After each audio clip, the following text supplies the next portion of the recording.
Hello everyone. तो आज का जो टॉपिक है वो है कैंसर एंड एड्स। तो कैंसर क्या होता है? देखो, जो हमारी सेल्स होती है ना, अब उनमें कुछ प्रॉब्लम है तो उसे एबनॉर्मल कहेंगे। तो जो वो एबनॉर्मल सेल्स है ना, वो अनकंट्रोलेबली क्या हो जाएगा, ग्रो करना स्टार्ट हो जाएगा। ठीक है, उनकी ग्रोथ होती जाएगी, उसको हम कंट्रोल नहीं कर पा रहे, उसको क्या बोलेंगे, कैंसर। और फिर क्या करेगा, बॉडी टिश्यू को डिस्ट्रॉय कर देगा। अब होता क्या है, जैसे कि ये देखो, अगर हम लेबोरेटरी में इन टाइप की सेल्स को, नॉर्मल सेल्स को इस तरीके से ग्रो करेंगे, तो जब इनका ये कांटेक्ट हो गया ना, ये कांटेक्ट, तो ये और ग्रो नहीं करेंगे। लेकिन अगर कैंसरस सेल्स को हम ऐसे करेंगे और ये कांटेक्ट हो गया, अब क्या करेंगे पता है, यहीं पर ही ऐसा मास बना देंगे ये ऊपर ग्रो करके। तो ये क्या, इसको क्या बोलेंगे, ट्यूमर। तो ट्यूमर कॉज करते हैं। क्लियर हो गया? तो जो कैंसरस सेल्स है, इनमें कॉन्टैक्ट इनहिबिशन की जो प्रॉपर्टी होती है वो नहीं होती है। क्लियर? और ये ट्यूमर को बनाते हैं, give rise to masses of cell called tumour. Clear? अब ये जो ट्यूमर है ना, ये दो टाइप की हो सकती है, या तो हो सकती है मैलिग्नेंट या हो सकती है बेनाइन। जो बेनाइन ट्यूमर है वो ना नॉर्मल, मतलब हार्मफुल नहीं होगा। ठीक है, ट्यूमर बनेगा वहीं पर ही रहेगा, जैसे कि मोल हो जाते हैं, हमारी बॉडी में मोल प्रेजेंट होती है बहुत सारे, तो कोई दिक्कत वाली बात इसमें नहीं है। लेकिन जो मैलिग्नेंट ट्यूमर है दैट इज़ हार्मफुल। अब उसमें क्या होता है, देखो, मैलिग्नेंट ट्यूमर है ना, वो क्या करेगा, अपने जो सराउंडिंग नॉर्मल टिश्यूज़ है ना, उनको भी क्या करेगा, डैमेज करेगा। और एक और प्रॉपर्टी शो करेगी, मेटास्टेसिस। मेटास्टेसिस क्या होगा, जो ट्यूमर है ना, वो ब्लड के थ्रू अलग अलग अपनी इस साइड से दूसरी साइड पे जाएगा ब्लड के थ्रू, और वहाँ पे जाके ट्यूमर कॉज करेगा। तो इस तरीके से तो वो जिस ऑर्गन में है वहाँ पे भी प्रॉब्लम क्रिएट कर रही है, और फिर ब्लड के थ्रू ट्रांसपोर्ट होके दूसरे ऑर्गन को भी ट्यूमर कॉज करेगी, वहाँ पे भी फिर डैमेज होगा। तो ये बहुत ज़्यादा ख़तरनाक होता है। क्लियर? तो ये वाली प्रॉपर्टी कौन शो करती है, malignant tumour. Tumour reach distance site through blood and start a new tumour. It is most feared property of malignant tumour. What? Metastasis. Clear? Now see causes क्या क्या होती है कैंसर की, है ना। कॉज क्या क्या होती है, देखो, transformation of normal cells into cancerous cell by agent called carcinogen. अब ये आपका नॉर्मल सेल है। क्लियर हो गया? यहाँ पे कोई एजेंट आया या इनमें कोई म्यूटेशन हो गई, फिर ये जो नॉर्मल सेल्स है आपके, ये क्या होगी, कैंसरस सेल में कन्वर्ट होगी। तो इन एजेंट को, जिसकी वजह से म्यूटेशन हो रही है, इसका चेंज हो रहा है कैंसरस सेल में, उन्हें हम बोलते हैं कार्सिनोजन। तो अब कार्सिनोजन के टाइप्स देखेंगे।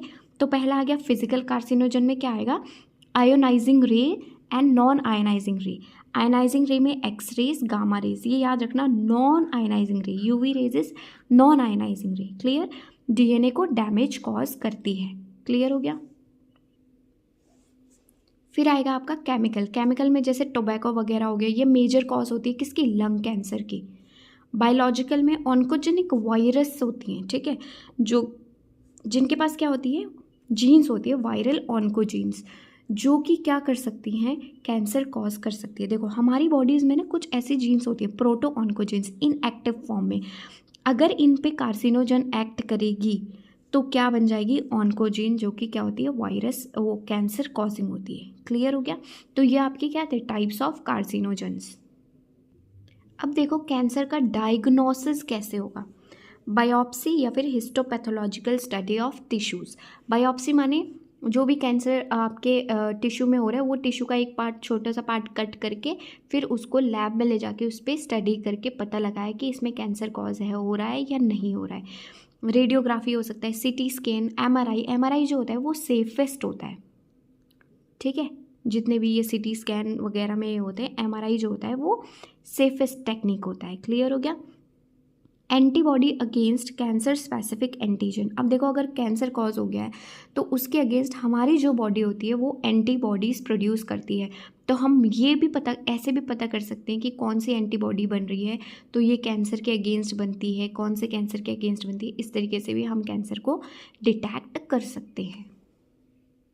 अब आ जाओ ट्रीटमेंट ऑफ कैंसर। अब ट्रीटमेंट में क्या होगा, सर्जरी कर सकते हैं, कीमोथेरेपी कर सकते हैं। कीमोथेरेपी में क्या दिया जाता है, ड्रग्स दी जाती है जो कि फास्ट ग्रोइंग सेल्स को किल करती है। अब देखो जैसे कीमोथेरेपी में ड्रग्स दिया तो हेयर फॉल होने लग जाती होती है ना, तो ये क्या होता है, ये साइड इफ़ेक्ट होते हैं ड्रग्स की, ना कि कैंसर की वजह से हेयर फॉल हो रही है। क्लियर।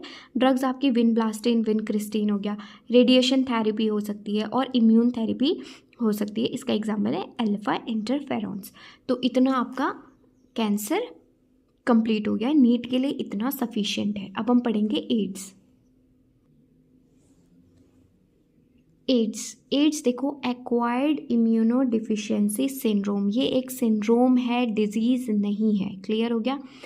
कॉन्जाइनाइटल नहीं होता है एड्स, एक्वायर्ड होता है। क्लियर हो गया। इसका जो फर्स्ट केस है वो 1981 में यूएसए में देखा गया था और इंडिया में 1986 में। एड्स कैसे कॉज होता है, एड्स जो होता है वो HIV वायरस की वजह से कॉज हुआ जाता है, ह्यूमन इम्यूनो डिफिशियंसी वायरस। ये जो कि मेंबर है किसका, रेट्रो वायरस, एक ग्रुप ऑफ वायरस है, इसका मेंबर होता है क्या, HIV।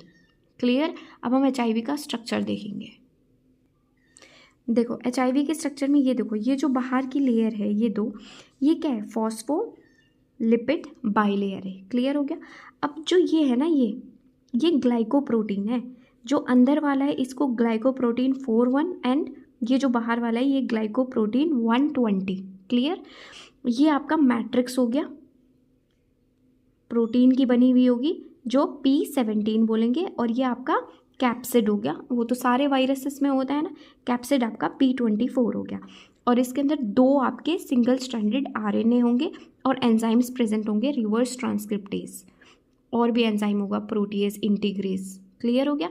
ये आपका HIV का स्ट्रक्चर है, सिंपल है। ग्लाइकोप्रोटीन की दो लेयर है, बाहर वाली क्या है GP120, अंदर वाली GP41, और ये मैट्रिक्स है, प्रोटीन की बनी होती है P17 and this is capsid P24। This is your viral HIV का स्ट्रक्चर। क्लियर हो गया। Single stranded RNA and enzymes. Mode of action. अब देखो ये HIV करता क्या है, ये क्या करेगा, जाके सीधा किस पे अटैक करेगा, मैक्रोफेजेस पे। अब जो मैक्रोफेज है ना, HIV मैक्रोफेज पे अटैक करके क्या करेगा, HIV फैक्ट्री बनाएगा, यानी कि मैक्रोफेजेस के अंदर इतने सारे HIV वायरस बन जाएंगे, बहुत सारे। क्लियर हो गया। तो क्या हो गया, ये मैक्रोफेज के अंदर RNA गया, रिवर्स ट्रांसक्रिप्टेज की हेल्प से क्या बन जाएगा, DNA बन जाएगा, तब ये डबल स्ट्रैंडेड DNA बनेगा, और उसके बाद यहाँ पे आपके RNA वायरस, DNA से RNA वायरस बन जाएंगे। तो इस तरीके से बहुत सारे आपके HIV वायरस मैक्रोफेज में प्रोड्यूस होगा, जिसको इसीलिए हम मैक्रोफेज को क्या बोलेंगे, HIV फैक्ट्री। क्लियर हो गया। मैक्रोफेज में क्या करेगा, वो HIV को बनाएगा, HIV अपना प्रोडक्शन करेगा बहुत ज़्यादा, लेकिन इफेक्ट या डैमेज किसको करेगा, T सेल्स को। क्लियर हो गया। T सेल्स को डैमेज करेगा, जिसकी वजह से हमारी जो इम्यूनिटी है वो क्या हो जाएगी, डिक्रीज़ हो जाएगी। और इम्यूनिटी अगर आपकी कमज़ोर हो गया, इम्यून सिस्टम कमज़ोर हो गया, तो छोटी से छोटी डिजीज़ भी आपके बॉडी को अफेक्ट करेगी, बॉडी फाइट नहीं कर पाएगी उन डिजीज़ से। इसलिए एड्स इज़ वेरी डेंजरस, और इसमें ये फैटल होता है कि आपका डेथ, जिसको भी HIV हुआ है उसकी डेथ क्या है, कंफर्म है। हम क्या कर सकते हैं, हम ट्रीटमेंट से थोड़ी सी लाइफ स्पैन बढ़ा सकते हैं उनकी, और थोड़े से सिम्टम्स को हम कम कर सकते हैं, लेकिन फैटल होता है। क्लियर है। अब जो ये है HIV, ये एड्स होता कैसे, ट्रांसमिशन कैसे होता है इसका, ब्लड कॉन्टैक्ट की वजह से, ब्लड ट्रांसफ्यूजन कर रहे हैं हम, तो किसी इन्फेक्टेड पर्सन का ब्लड अगर नॉर्मल पर्सन में ट्रांसफ्यूज हो गया तो फिर हो सकता है इन्फेक्टेड नीडल से, मदर टू चाइल्ड, अगर मदर इन्फेक्टेड है HIV से तो चाइल्ड को हो सकता है, सेक्सुअल कॉन्टैक्ट की वजह से हो सकता है। इसीलिए एड्स एक STD है, sexually transmitted disease. Clear. Diagnosis देखो इसके, डायग्नोसिस में आपका आएगा एलाइजा, एंजाइम लिंक्ड इम्यूनोसॉर्बेंट एसे, एंटीजन एंटीबॉडी पे ये इसका प्रिंसिपल होता है ना। अगर देखो एलाइजा कब होएगा, जब आपको एड्स होके कुछ सिम्टम्स दिखने लग जाएंगे, एंटीबॉडीज बन जाएगा, लेकिन बिल्कुल अर्ली स्टेजेस में आपका करना है तो PCR के थ्रू आप डायग्नोज कर सकते हैं। और इसका एड्स का फिर कन्फर्मेटरी जो टेस्ट होता है वो होता है वेस्टर्न ब्लॉटिंग। क्लियर है, क्या होता है वेस्टर्न ब्लॉटिंग। तो ड्रग्स और थेरेपीज़ क्या कर सकती है, एड्स के सिम्टम को रिड्यूस कर सकता है। That's why prevention is better than cure. Clear हो गया। तो बहुत सारी ऐसी ऑर्गेनाइजेशन है जो कि हेल्प करती है, लोगों को अवेयर करती है इन चीज़ों के बारे में, जैसे कि आपका नेशनल एड्स कंट्रोल ऑर्गेनाइजेशन हो गया और बहुत सारी NGOs भी। क्लियर हो गया। तो ये आपका एड्स और कैंसर कंप्लीट हो गया होगा। वीडियो अच्छी लगी होगी तो लाइक, सब्सक्राइब और शेयर करना मत भूलना। Thank you so much.